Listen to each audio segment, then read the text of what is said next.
तो जैसे गरीब की औकात ही नहीं अंदर उठा के होटल को देखने की, समझा? नक्श सर, आप सर इसे माफ कर दीजिए, इसे पता नहीं है कि आप कौन हैं। अगर आप पहले बता देते कि आप आ रहे हैं तो मैं आपको लेने खुद आ जाता। काश मुझे भी कभी इतनी महंगी और लग्जरियस कार में घूमने का मौका मिलता, पर मेरी किस्मत में तो ये गरीब फटीचर लिखा हुआ है। जब नक्श की पत्नी के अंकल नवीन जवेरी उसे ड्राइवर बनाकर शहर के सबसे महंगे होटल में ले जा रहे थे। नक्श, चुपचाप मुझे होटल के बाहर उतारना और गाड़ी को पार्किंग में लगा के वहीं इंतजार करना। और एक बात याद रहे कि वो होटल जो है ना, शहर के सबसे अमीर इंसान विजय भाटिया का है। अगर मेरी मुलाकात उनसे हो गई ना तो तेरी नौकरी की बात कर लूंगा। हो सकता है कि वो तुम जैसे गरीब को यहाँ वहाँ साफ सफाई की नौकरी दे दे। It's your luck। नवीन ही नहीं बल्कि घर के सभी लोग नक्श के साथ नौकरों जैसा ही बर्ताव किया करते थे। थोड़ी देर में नक्श और नवीन अंकल होटल के बाहर पहुँचे। पार्किंग में गाड़ी लगा के वहाँ पर मेरा इंतजार करना। ऐसा कहकर नवीन अंकल होटल में चले गए और नक्श गाड़ी लेकर पार्किंग की तरफ बढ़ गया। ओए रुक रुक रुक, ओए फटीचर, यहाँ कहाँ गाड़ी लगा रहा है? दिख नहीं रहा? यहाँ सिर्फ होटल में आने वाले लोगों के लिए गाड़ियाँ लगती है। नक्श के कपड़े और नक्श की हालत इतनी खराब थी कि सिक्योरिटी गार्ड को भी विश्वास नहीं हो रहा था कि कोई इसके साथ इस होटल में आ सकता है। नक्श ने सिक्योरिटी गार्ड को समझाया, पर नक्श की सस्ती शर्ट और चप्पल देखकर सिक्योरिटी गार्ड को विश्वास नहीं हो रहा था। ये क्या बदतमीजी है? सर ये चुप, बिल्कुल चुप। ये आवाज किसी और की नहीं बल्कि होटल के मालिक शहर के सबसे अमीर इंसान विजय भाटिया की थी।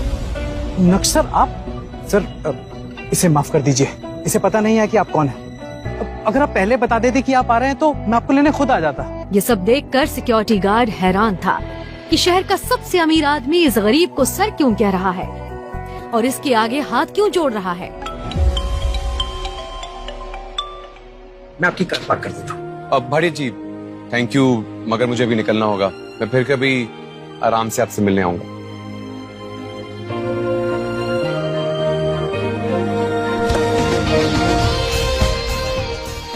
ऐसा कहते हुए नक्श वापस होटल के गेट पर पहुंच गया जहां नवीन अंकल उसका इंतजार कर रहे थे। कहाँ मर गए थे भैया? जब भी मैं तुम्हें साथ लेकर आता हूँ ना, मेरा काम ही नहीं होता। आज भी विजय भाटिया सर से मुलाकात नहीं हुई, वो पहले ही होटल से निकल गए। ऐसे क्या खड़े हो?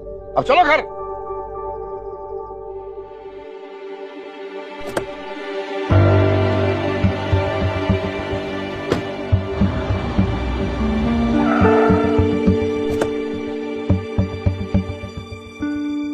जैसे ही वो वहां पहुंचा तो उसने देखा कि अनिका यानी कि नक्श की पत्नी दूसरी तरफ खड़ी थी। काश मुझे भी कभी इतनी महंगी और लग्जरियस कार में घूमने का मौका मिलता, पर मेरी किस्मत में तो ये गरीब फटीचर लिखा हुआ है। न जाने पापा ने क्या देखकर मेरी इससे शादी करवा दी। और मेरी फूटी किस्मत कि मैंने उस दिन पापा की बातों में आकर इस शादी के लिए हाँ भी बोल दिया। नक्श भानुशाली इंडिया के टॉप बिजनेसमैन फैमिलीज में से किसी एक का वारिस है, मगर जो नक्श भानुशाली की बात हो रही है उसके कतरे कतरे से बेबसी झलक रही है। ओए, कुछ पैसे की जरूरत हो तो बता देना, तुम्हारी गरीबी देखी नहीं जाती। पर नक्श सीधा शहर के सबसे बड़े कार के शोरूम में पहुंच जाता है और कहता है, हेलो, मुझे शोरूम की सबसे महंगी कार चाहिए, वो भी अभी। Excuse me ma'am, Manish attend करो मैडम। अरे यहाँ कोई मजाक चल रहा है। तुम्हें देखकर तो ऐसा लगता है जैसे तुम साइकिल भी उधार में खरीदोगे। पता है यहाँ कितनी महंगी कारें मिलती, प्राइस सुनकर तुम्हारी पैंट गीली हो जाएगी। इसमें तुम्हारी कोई गलती नहीं है, मेरी हालत ही कुछ ऐसी है कि कोई भी मुझे भिखारी ही समझेगा।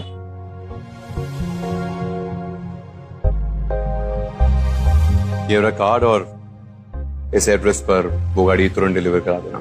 इतना सुनकर सेल्समैन के हाव भाव बदलने लगते हैं। वो नक्श को नजर उठाकर पूरी तरह से एक और बार देखता है और जब वो कार्ड स्वाइप करने के लिए हाथ बढ़ाता है तो उसकी नजर कार्ड पर लिखे नाम पर पड़ती है। नक्श भानुशाली। नक्श सर, आप मुझे माफ कर दीजिए, मुझे नहीं पता था कि आप।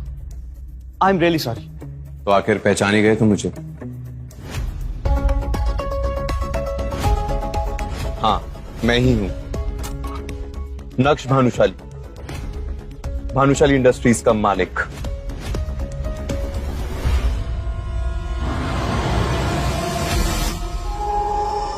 पर तभी नक्श को कुछ याद आता है और वो मन ही मन सोचता है, अगर अभी मैं ये कार ले लेता हूँ तो दिक्कत हो सकती है। अभी थोड़ा रुकता हूँ, बाद में ये कार मंगवाऊंगा।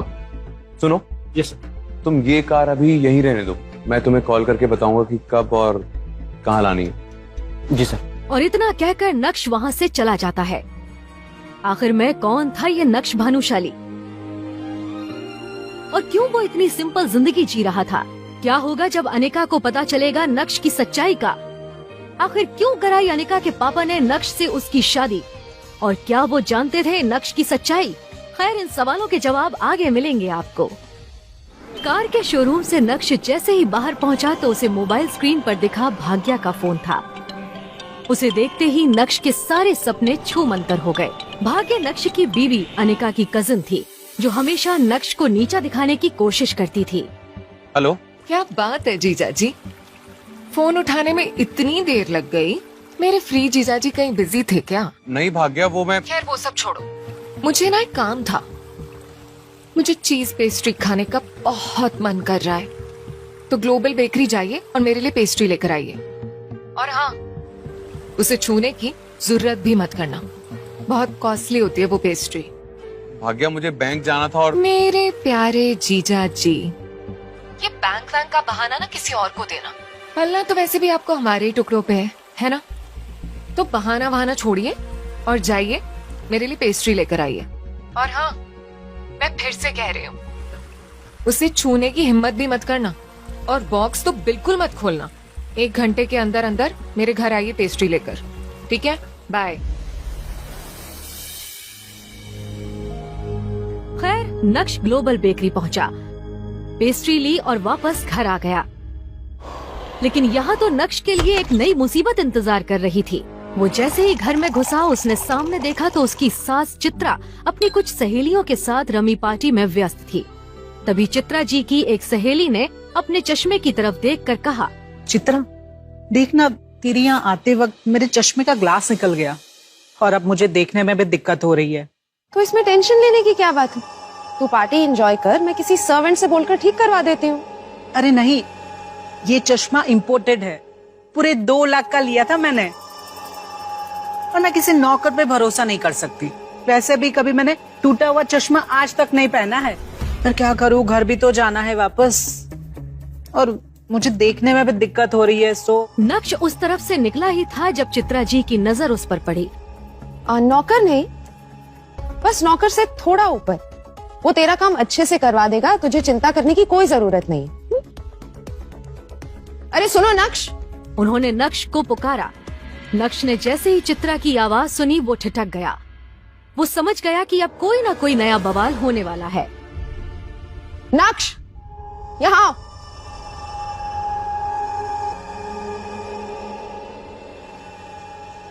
इनका चश्मा ठीक करवा के लाओ जरा, और हाँ, थोड़ा जल्दी आना, इन्हें निकलना है। समझ गए ना? चित्रा, तू ये काम अपने दामाद को बोल रही है? सॉरी बट ये अच्छा नहीं लग रहा, तू बुरा मत मान। हाँ, इतना सुनते ही चित्रा का गुस्सा 7वें आसमान पर था, लेकिन उसने खुद को काबू में कर लिया। अरे तुम लोग टेंशन मत लो, ऐसे कामों में ना इनको बहुत मजा आता है। किसी और का भी कोई काम हो ना तो बता देना। अब दामाद है तो क्या हुआ, चश्मे का ग्लास ही तो लगवाना है, वैसे भी कुछ करता धरता तो है नहीं। चित्रा जी की ये बातें सीधा नक्श के दिल पर आकर लगी, मगर अब उसे ये सब हमेशा ही सुनने की आदत सी हो गई थी।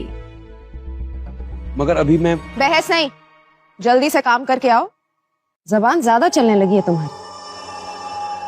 वो तो दामाद हो तो थोड़ी सी इज्जत दे रही हूँ। भिखारी कहीं का।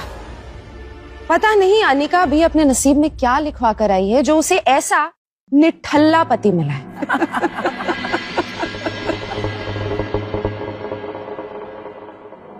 बस सही से फिट करवा कर लाना, और हाँ, अच्छी दुकान पर जाना। बहुत महंगा है ये चश्मा, समझ गए ना?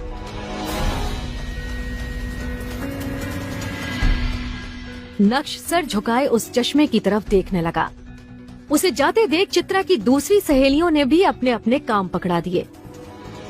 नक्श सभी की बातें सुनता रहा और फिर सामने लगी अनिका की तस्वीर देखते हुए मन ही मन बोला, इतनी बेइज्जती के बाद अभी भी मैं अगर इस घर में टिका हुआ हूं ना, तो सिर्फ इसलिए अनिका, क्योंकि मैं आपको खोना नहीं चाहता। आई लव यू, लेकिन ये सब भी अब ज्यादा नहीं चलने दूंगा मैं। इतना कहकर नक्श बाहर आ गया। वो अपनी ई स्कूटर लेकर निकला ही था कि तभी रास्ते में उसके मोबाइल पर उसकी बीवी अनिका का कॉल आया।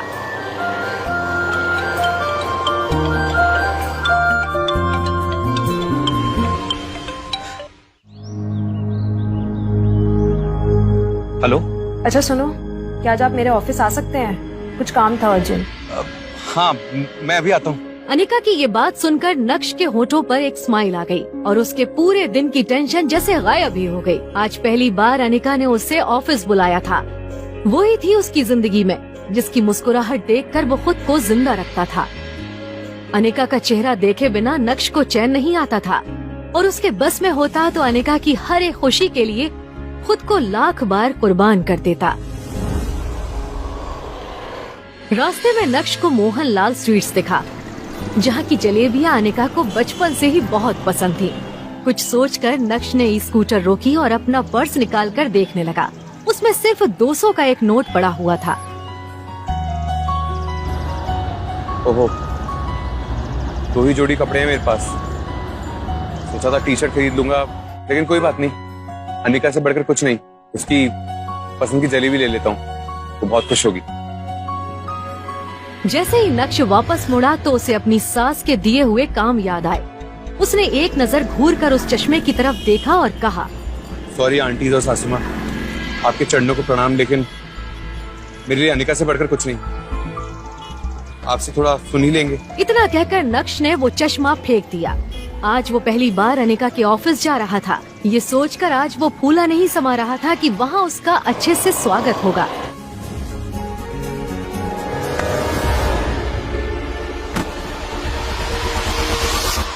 इडियट, दिखाई नहीं देता है क्या तुम्हें? पता नहीं कहां कहां से चले आते मुंह उठा के। इस ऑफिस के अंदर ना तुम्हारे खड़े होने की भी औकात नहीं है और तुम टहल तो ऐसे रहे हो जैसे कि तुम्हारे बाप का घर हो। कौन हो तुम? शायद विहान ने भी उसके बदरंग कपड़ों से उसे नौकर या ऑफिस बॉय ही समझ लिया था। विहान ने एक नजर नीचे जमीन पर पड़ी जलेबियों को देखा और फिर उसे अपने पैरों तले कुचलकर बाहर निकल गया। विहान वहाँ से जा चुका था और तभी नक्श की नजर अनिका पर पड़ी तो एक पल के लिए वो अपनी बेइज्जती भूल गया। वो अनिका की तरफ देखकर खुद से ही बोला, कितना प्यार करती हो ना आप मुझसे। मेरे साथ हुए इस बर्ताव ने आपकी आंखों में आंसू ला दी।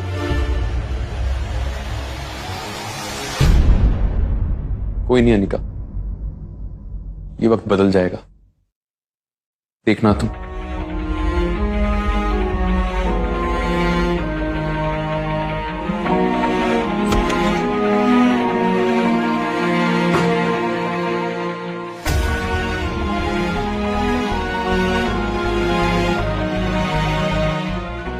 जाने भी दो ना अनिका, जो भी हुआ वो मेरे साथ हुआ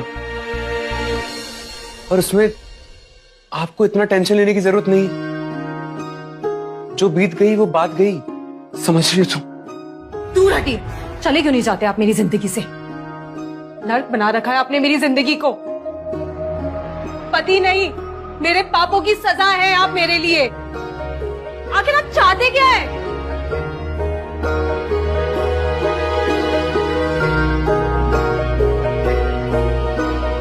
पापा ने मेरी जबरदस्ती शादी करवा दी आपसे, उस गलती की सजा आज तक मिल रही है मुझे। आप तो मेरे काबिल भी नहीं थे।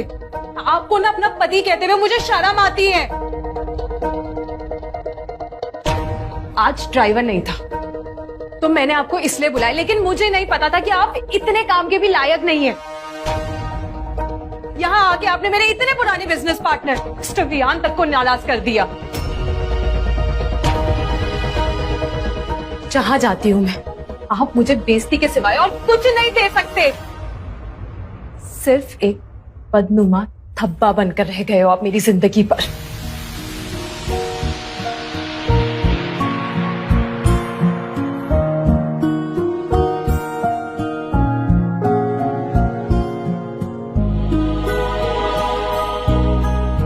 क्या है ये सब? क्यों इतनी गंदगी फैला रखी है? इसे अभी डस्टबिन में डालो।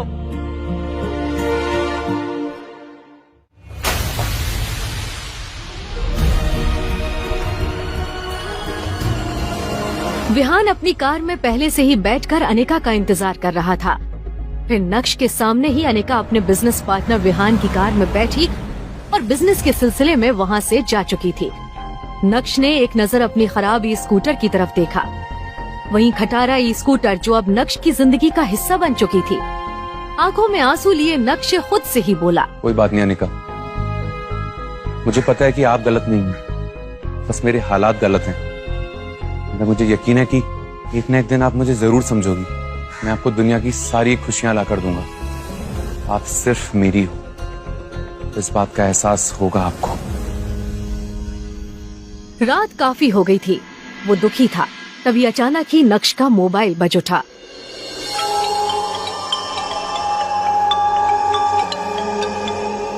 हेलो, कहाँ रह गए थे तुम? तुम्हें पता है तुम्हारी वजह से मेरी सहेलियों के सामने कितनी बेइज्जती हुई? ऊपर से तुम्हारा फोन भी नहीं लग रहा था। कहाँ थे अब तक? माँ जी, वो मैं अनिका को लेने चला गया था, उसका फोन दो उसे। उसका फोन भी नहीं लग रहा है। पर वो मेरे साथ यहाँ नहीं आई है। पर अभी तो तुमने कहा कि तुम उसे लेने गए थे। हाँ, वो अपने बिजनेस पार्टनर के साथ वहाँ से चली गई थी। रात होने आई है और तुम कह रहे हो कि अनिका अपने किसी बिजनेस पार्टनर के साथ है। जरूर तुमने कुछ गड़बड़ की होगी, इसीलिए वो तुम्हारे साथ नहीं है। अरे एक अच्छे दामाद तो तुम बन नहीं सके, अब कम से कम अच्छे पति तो बन जाते। जाओ उसे ढूंढो जाके, कहाँ है वो? और मुझे 1 घंटे में अनिका घर के अंदर चाहिए। इतना कहकर चित्रा जी ने फोन काट दिया। नक्श ने अनिका का नंबर डायल किया तो वो नहीं लग रहा था। अब सच में उसे अनिका की फिक्र होने लगी। नक्श के बारे में विहान को भले ही नहीं पता था, मगर नक्श विहान के बारे में कई बार अनिका के मुंह से सुन चुका था कि विहान उसका पुराना बिजनेस पार्टनर है और उसका एक नाइट क्लब भी है। अंदर बेहद ही शोर शराबा था और लोग शराब पीकर नाच रहे थे।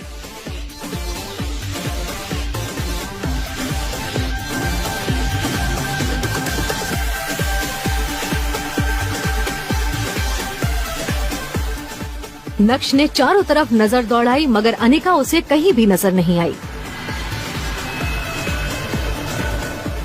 अनिका! नक्श ने एक झटके से दरवाजा खोला तो उसका मुंह खुला का खुला रह गया। उसके पैरों तले जमीन खिसक गई। क्या देखा नक्श ने कमरे के अंदर जिसने उसके होश उड़ा दिए? क्या कमरे के अंदर विहान के साथ अनिका ही थी? ऐसा क्या देखा नक्श ने कि वो गुस्से से पागल हो गया? अब क्या करेगा नक्श? जाने इन सभी सवालों के जवाब। जानने के लिए अभी डाउनलोड करें पॉकेट FM और सुनिए best audio shows Insta Empire. Free कहानी सुनने के लिए अभी नीचे दिए गए इंस्टॉल बटन को क्लिक कीजिए और पॉकेट FM डाउनलोड कीजिए।